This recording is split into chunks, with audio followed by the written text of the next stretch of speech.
One of the questions I get asked the most is what lens should I buy? And that's such a broad question. It's similar to asking someone what car should I buy?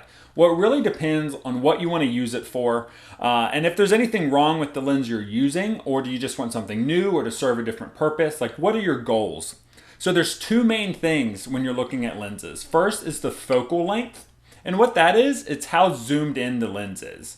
So some lenses are zoom lenses and they can change focal length. So for example, the most popular kit lens is an 18 to 55. So that means that 18 millimeters is really wide. So that's a really wide shot, but it can zoom in to 55 millimeters. That's the focal length. So like this lens, the focal length is a 50 millimeter, and this does not change. It does not zoom in or out. It stays at a 50 millimeter all the time. So the first thing you want to look at is the focal length. So do I want something that's really zoomed in, or do I want something that's really wide?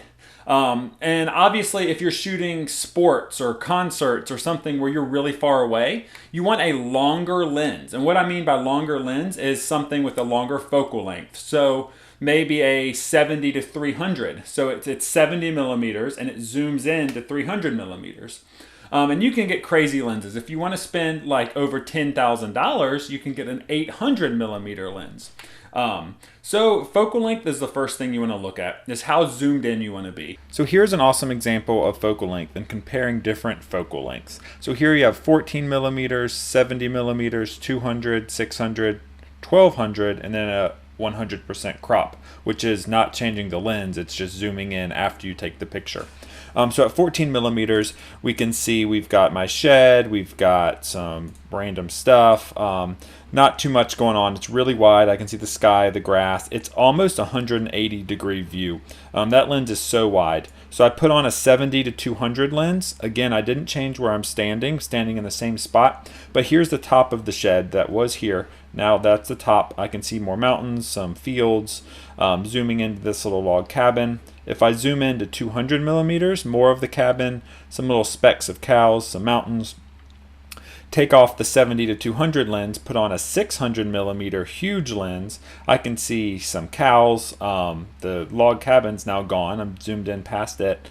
1200 millimeter lens is just more cows, and if I crop that in, you can definitely see the cows now. So that's a huge difference where you can't even see cows here, and not even really there either, to all the way down here where you can see them. So the bigger your millimeters, the bigger the number is, 14, 70, 200, the bigger that number, the more zoomed in you are. But then the next thing you need to look at is the aperture. And what that is it's how much light does the lens let in.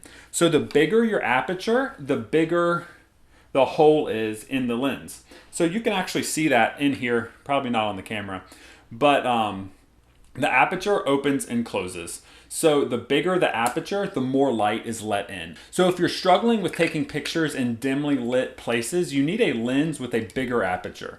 And just to confuse you, an aperture with a smaller number is bigger. So this is and it's measured in f-stops. So this is an f1.8 lens. So its aperture is measured as 1.8. So a 1.8 lens is actually a bigger aperture. It lets more light in than this lens, which is a 3.5 aperture to 5.6. So this is another reason I hate this lens, is because its aperture actually changes. When you're at 18 millimeters, your aperture can be 3.5, which is not great, but it's not terrible. And then when you zoom in, the aperture actually shrinks down to 5.6 millimeters, which is pretty terrible. This lens, it's 1.8. It lets in so much more light than this lens does. I did this quick test just to show you guys how much more light a 1.8 lens lets in than a 5.6. So I took this image at f1.8 and it's perfectly fine. So then I changed the aperture and nothing else to 5.6. So I changed the aperture to f5.6, just like the kit lens, and I took another picture, and you can see how dark this picture is. And that just shows you the difference between f1.8 and f5.6. So by getting a 1.8 lens, you are letting in so much more light, and you are able to take pictures in places that you would otherwise not be able to take pictures in, because you're just getting so much light to your sensor. and they're about the same cost. I always recommend a 50 millimeter to people who are getting a camera. This was one of the first lenses we bought probably 5 years ago, and we use it at every single wedding we do. It's so small, it's lightweight, it takes great images, it lets a ton of light in. It's just a great all-around lens. Where this lens that comes with the camera, it doesn't let a lot of light in. It's way too wide for pictures, and I'm going to show you that. The wider your lens, the worse it is for portraits. If you're doing like chest up portraits, if you're doing like a really wide dramatic shot with a lot of sky or a lot of scenery, then a wider lens can work well for you. But I'm going to show you an example of different focal lengths doing portraits. So here's a series of images I took of my little girl. I wanted them all to be framed very similarly, so I took it chest up and I tried to keep her head in about the same spot. So she stood in the exact same spot, and I just had to move back because I was putting on longer and longer lenses. So here's a 14 millimeter lens. You can see over here the focal length. This says 13, but I think it's actually 14. But anyways, it's a super wide lens, and it's really distorted. I mean, that is not a flattering image. Like, I can see her face here, but then I see like it's straight down. I can almost see her feet. It's just really weird. It distorts people. So I put on a little bit longer of a lens, and I took a step back. So here I put on my 24 to 70, and that's better. I mean, you can tell a huge difference just in 14 to 24. It's a lot less distorted. It's more flattering. And then I zoomed it in. That's about 50 millimeters. So again, it's compressing the image more and more is what it's called. Less and less distortion. Here's 70 millimeters. So just the difference in 24 to 70 is pretty big. There's a 135 millimeter and a 200 millimeter. So there's 200 and there's 24. You can just see the difference. That's the 14. That's crazy.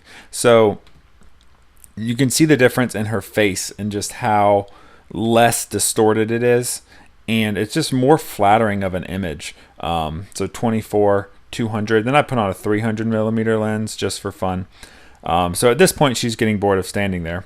But so the longer your focal length, the more zoomed in you are. So obviously, the farther back you have to stand. So at this point, I was really far away from her at 300 millimeters. But the wider you are, the more distorted the image is. And besides having less distortion, the longer your focal length, the blurrier your background is. The more out of focus it will be, and the more pleasing it will be. So the longer your lens, the less depth of field, and just the more pleasing and less distracting the background is. So when you're shooting portraits, you typically want a longer lens. A lot of people stick to like an 85 millimeter lens, which is a little bit more zoomed in than the 50, but it's not too crazy. I use a 70 to 200 millimeter lens a lot for portraits, and I just have to back up. So when people are starting out and they're like, what lens should I get for portraits? A lot of the times I always recommend the 50 millimeter 1.8.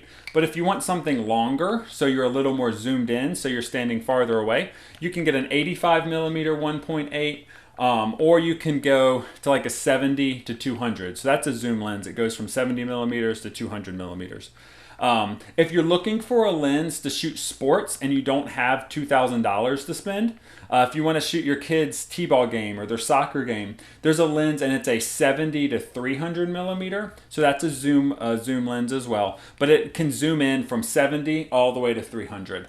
And its aperture is pretty small, so it's not great for inside. So if you're shooting like swimming or volleyball or something, it's not going to be great because it doesn't let a lot of light in through its aperture. But it's great for like soccer and t-ball and things where you're outside and you have a lot of sunlight. So that's a 70 to 300 because you can zoom in really far. But for portraits, I say stick with the 50 millimeter 1.8. It's less than $200. You can get some for $100. It's a great lens. I just always say stay away from the 18 to 55. It's not great. It's not great for portraits. It's not great quality. It doesn't let enough light in for inside. It's just a pretty terrible plastic, cheap lens that I avoid pretty much at all costs. I don't think I've ever used this thing. So when you're shopping for lenses, remember, look at two things. The focal length, which is how zoomed in the lens is. The bigger the number, the more zoomed in you are. And then look at the aperture. How much light is let in? An aperture of 1.8, f1.8 is a good lens. It lets a lot of light in. But a zoom lens that's like f3.5 or f5.6, that's not going to let a lot of light into the camera. So you're going to need a lot more light to make a picture. So those are okay for like outside and things. But if you're really inside a lot, get a lens that's got an aperture of 1.8. It lets a lot more light in.